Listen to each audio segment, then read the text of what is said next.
ஐயப்பன் வந்து முத வில்லுப்படிக்க வரணும்னு சொல்லும்போது பேர் என்னன்னு தான் கேட்டேன். ஐயப்பன் அப்படின்னு சொன்னார்.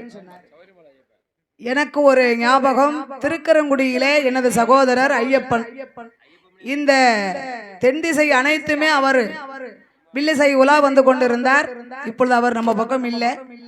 அவர் மறைந்தாலும் அவர் புகழ் மறையவில்லை. அவருடைய ஞாபகமாக நம்மளுக்கு இன்னொரு ஐயப்பன் கிடைச்சிருக்கிறார் அப்படின்னு இந்த தென்னாட்டிலே ஒரு சில இடத்துல ஜென்ஸ் வில் தான் முக்கியமாக பாடுங்கிறதுக்கு எனக்கு தெரியும்.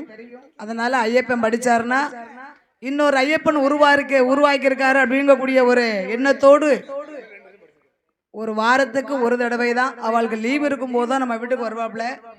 மொத்தத்திலேயே 5 வாரம் 5 ஞாயிற்றுக்கிழமை தான் படிச்சிருக்காரு.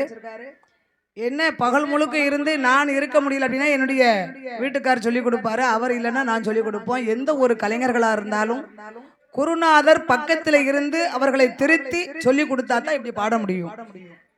ஆகையினால நாங்கள் எதிர்பார்த்ததை விட மிக அருமையாக பாடினார். அவருக்கு ஓங்கி ஒரு கரகோஷம் போடுங்க. அதோடு இந்த ஐயப்பனுக்கு இதை போன்று என்றும் அவருக்கு ஒத்துழைப்பு கொடுத்து நம்ம ஏரியாவில் ஒரு ஆம்பளை உருவாக்கியிருக்கு அப்படின்னு சொல்லி எல்லாருமே இதே மாதிரி கடைசி வரைக்கும் உறுதுணையாக இருக்க வேண்டும் என்று உங்களை தாழ்மையோடு கேட்டுக்கொள்கிறேன். நன்றி, வணக்கம்.